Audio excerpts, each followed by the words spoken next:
So I'm here today to talk to you about Scarabaeus Sacer and the sustainable fashion industry in Egypt. So just very quickly, why the name? Why the very complicated, hard to say name? Scarabaeus Sacer is the Latin translation for the sacred scarab.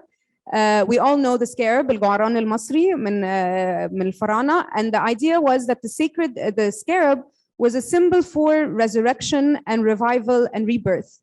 And this is why we chose that name, not only because it speaks to our heritage, but also because this is what we want to do with the fashion industry. We want to resurrect it. We want there to be a revival of the fashion industry in Egypt and the region so that we can become more sustainable and we can become more green and more circular. So as you heard from my very different CV, I'm a psychologist who turned into the fashion industry, and we create fashion for healing. I'll explain that in a little bit. So what is the problem? How many of you know that the fashion industry is the second largest polluter on earth after the oil industry? The second largest. I'm not going to go too much into numbers or statistics in my presentation because I think you guys can all find it and you might already know it, but I'm here to really tell you about the importance of growing this industry in Egypt and the whole African continent.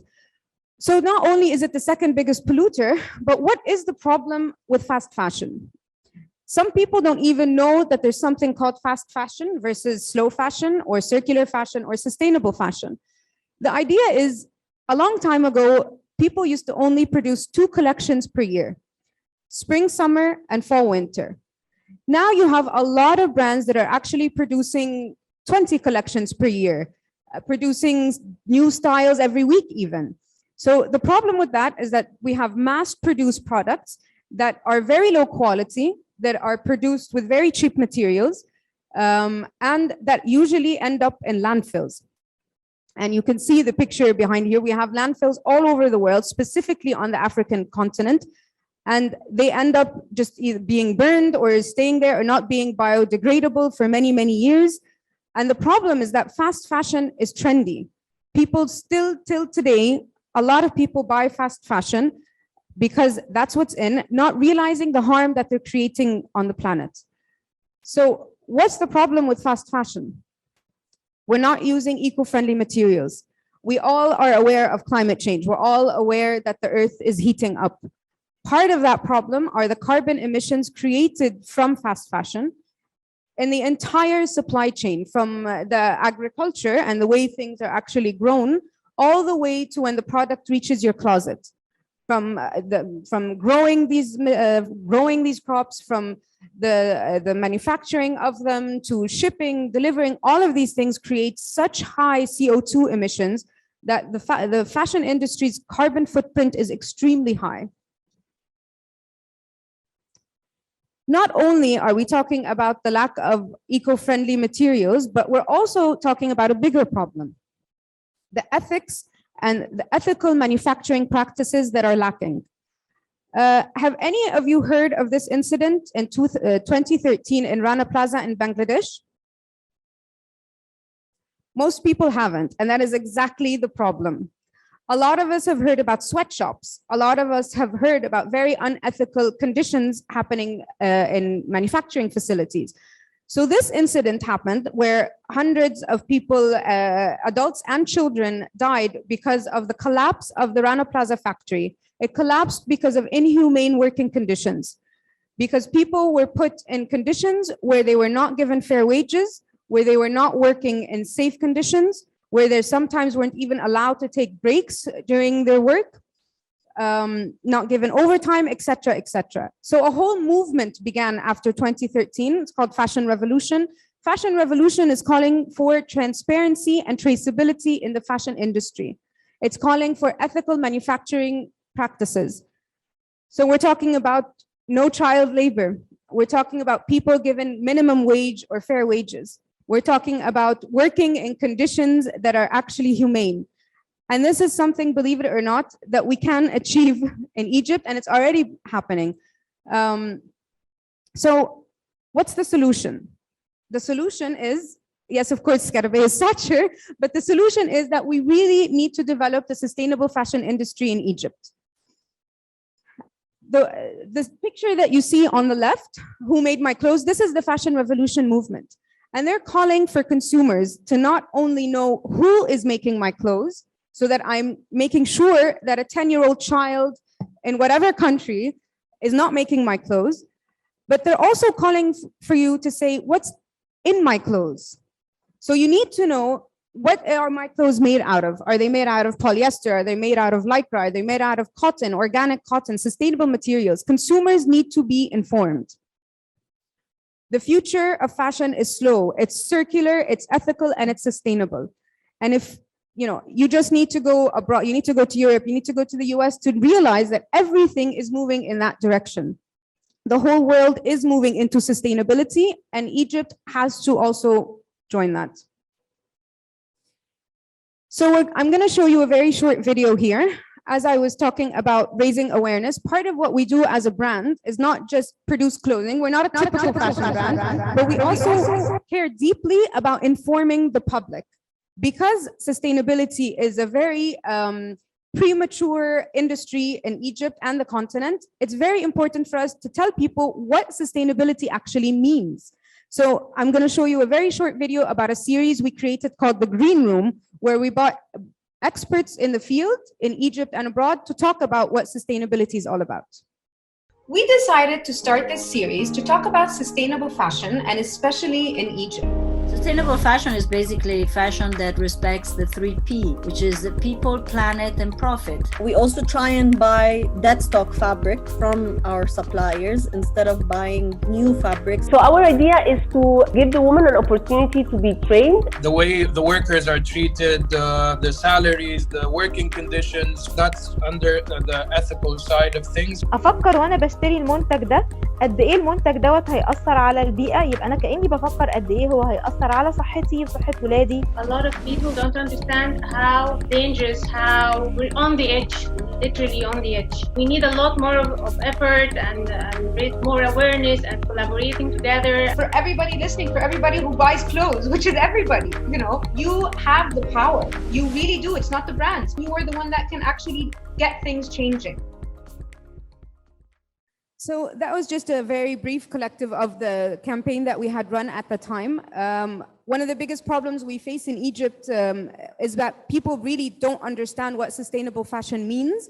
They don't understand that there's something called greenwashing, where many people can say, I am sustainable, but you're actually not sustainable. And that you have to, as a consumer, always ask what these things are made of. So as you heard in the video, what is sustainability all about? It's about the 3Ps. It's about a respect for people, planet, and profit. So to start off, and the most important, why we're all here today, is about the planet. You need to make sure that you're using eco-friendly materials. Materials that are not harming the planet, materials that are not using up a lot of water, that are not using up a lot of energy, that are not creating waste, etc., etc. There has to be a respect for people. Like we said, humane working conditions, fair wages, health insurance, proper breaks, all of those kinds of things. And finally, a respect for profit. And this is a huge one, where I think we could have a whole talk about the idea of profit for sustainable fashion brands.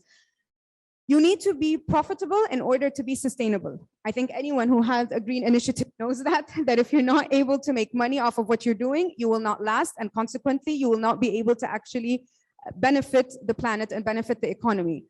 And so with that comes a lot of work that has to be done at a multi-sectoral level, where there has to be incentives all the way from beginning with the farmers, all the way to the brands, to the manufacturers. There have to be things that are done to be able to make it easier for us to have sustainable products and to make them affordable for the consumer. So as you see, I just wanted to add this to give you a little bit of a visual that you really have to look at the labels when you're buying. Yeah, 60% cotton, 20% sweat, 20% blood. It's a bit dramatic, I know, but I'm trying to get the message home. So what are we doing at Scarabaeus Sacer? We're doing fashion for healing. And yes, there's a whole mental health advocacy component, but I'm not going to talk about that today. It's not the focus. But we are doing healing because we want fashion to be healing for the planet. So why do we exist? Scarabaeus Sacer is an ethical, sustainable advocacy apparel brand We produce streetwear for men and women using some of the best materials in the world. We predominantly use 100% GOTS certified organic Egyptian cotton. GOTS, for those of you who don't know it, is a certifying body. It's the Global Organic Textile Standard. So when you see that, you might find a product that says organic cotton. If you don't see the GOTS certificate or the GOTS logo, you're gonna have to question that. So the whole mission of the brand is to advocate for social and environmental issues from the mental health perspective. We also give back a portion of our sales to marginalized individuals. What we do as a brand is that we collaborate with lots of entities that work with marginalized individuals, and we advocate for their mental health. Our most recent collection was an upcycled collection made from pre-consumer waste, where we worked with the UNHCR to work with refugee artists and promote the mental health of refugees. We worked with other organizations like Dialogue in the Dark, where you saw that earlier in the Fashion for Healing slide. They work with the visually impaired and blind, and as well we worked with Share a Smile that works with underprivileged individuals. All of this to say that mental health affects us all, and it even affects the issue of climate change. They've actually made a term now called climate anxiety or eco-anxiety, where people are now all over the world suffering from anxiety and depression because of the effects of climate change happening. So let me tell you a little bit about what we do in the brand and how we're sustainable. As I mentioned, we source sustainable fabrics like organic Egyptian cotton, and we also upcycle from pre-consumer waste. Our packaging is all recycled and recyclable. There's no animal testing or GMO in our products.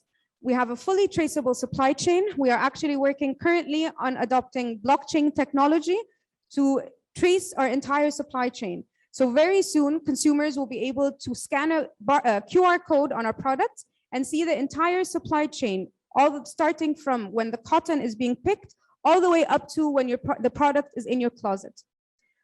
This is something that we advocate for all brands, actually. It's not just in the fashion industry, but that the consumer can see exactly how their product was made. And transparency and traceability is the name of the game right now.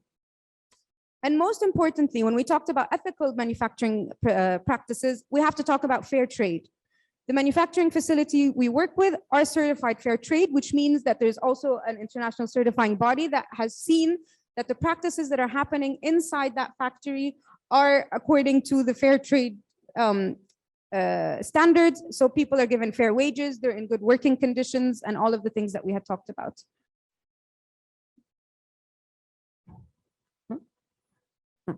So this is our packaging, like I had mentioned. It's recyclable. We don't use any single-use plastic.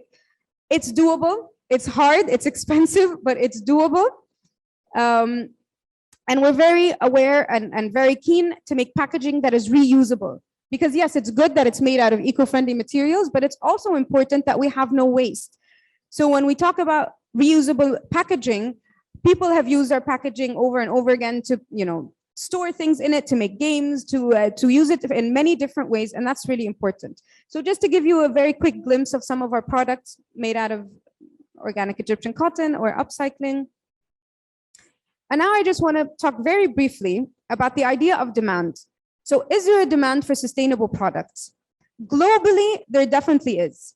There are many, many consumers all over the world that are actually, we're going to call them woke, but they're always driving the demand for sustainable products, especially millennials.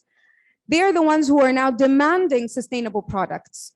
And there are some countries in Europe where they will only buy sustainable and they actually boycott fast fashion brands. And this is what we're calling the rise of green consumerism. And it's happening in all industries, as I'm sure my colleagues would know.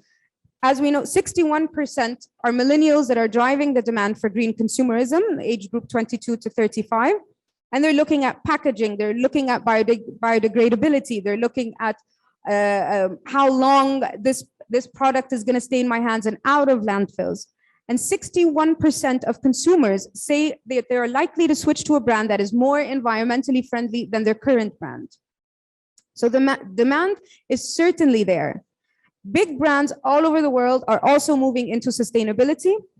It's like H&M, Zara, American Eagle, even Polo, Ralph Lauren, and many, many, many others, whether they're producing a whole collection or a line or a special edition product. Many of them have vowed that by 2025, they're going to be adopting more sustainable practices into their manufacturing. So the trend is moving, it's growing, it's not going anywhere. And in Egypt, sustainable living is on the rise, and there's a lot of opportunity there. More specifically, the EU has said that by 2030, textile products sold there would be developed on a sustainability scale that demonstrate the product's environmental impact, durability, and how easy they are to be repaired. The proposal will introduce labeling on clothes, telling consumers how easily recyclable and environmentally friendly they are. Speaking to what we were just mentioning about transparency and traceability and how it's going to be the norm in a very, very soon, in 2030. And so we want Egypt to be on that bandwagon. So as we know, COP27, of course, is coming up. That's why we're here. Egypt is doing a lot of work in terms of moving towards a green and circular economy in all industries. And we want to see more and more of that in the textile fashion industry. So our goal is to really put Egypt on the map in terms of sustainable production. Yes, we're a brand, but as Scarabaeus Sacer, we're also manufacture for others. We're currently producing for brands in Germany, and we're also working on developing work for brands in the US. So we are trying to advocate for, Egypt has been a hub for textile manufacturing for a very, very long time, as we know. And exporting is definitely doing very well when it comes to textiles. We want to really put that on the map in terms of sustainability. People don't think of Egypt when they think of sustainable manufacturing for fashion. And that's what we're aiming to do. And there's a lot of opportunity. There's know-how that we have. And this was the last cotton harvest for organic cotton. And just to show you how, everyone is happy when the harvest comes out, how modern day is seeping into that, and how all aspects of the supply chain can really be sustainable. So let's talk very, very briefly about the potential and opportunity we have in Egypt, very briefly. We want it to be scalable. We want to grow in the whole continent. There's a lot of opportunity out there. There's a lot of fertile agricultural lands in Egypt and the whole African continent. We're aiming for continental integration. We want to have an integrated value chain. There capacity building and training for African countries. We want to achieve, of course, economies of scale. Currently, like we said, and like my colleague mentioned, sustainable products are very expensive to manufacture and to purchase. And we want to work on that by actually having more supply so that as a brand, I'm able to provide a cheaper product for my customers and avoid sustainability for the elite, as we're calling it. We want to have an economically viable product that sustainability can actually be accessible to more people. We want to be able to explore alternative sources of sustainable materials, not just organic cotton, but other things. People are working, we need, R&D on all aspects. People are working with food waste, making it into fiber and making it into textiles later on. We want to explore different methods of growing sustainable materials and things like that. So I'm going to run through that. So this was just, nobody can do it alone. And this is to show you that there is an interest in Egypt for sustainable fashion. We're supported by many organizations. We've worked with many organizations, and there are so many more out there that are interested to grow this industry. And so I'm just going to show you another 1-minute video just to give you an idea of what we do in the brand. Hey, 1 minute.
Thank you. Thank you.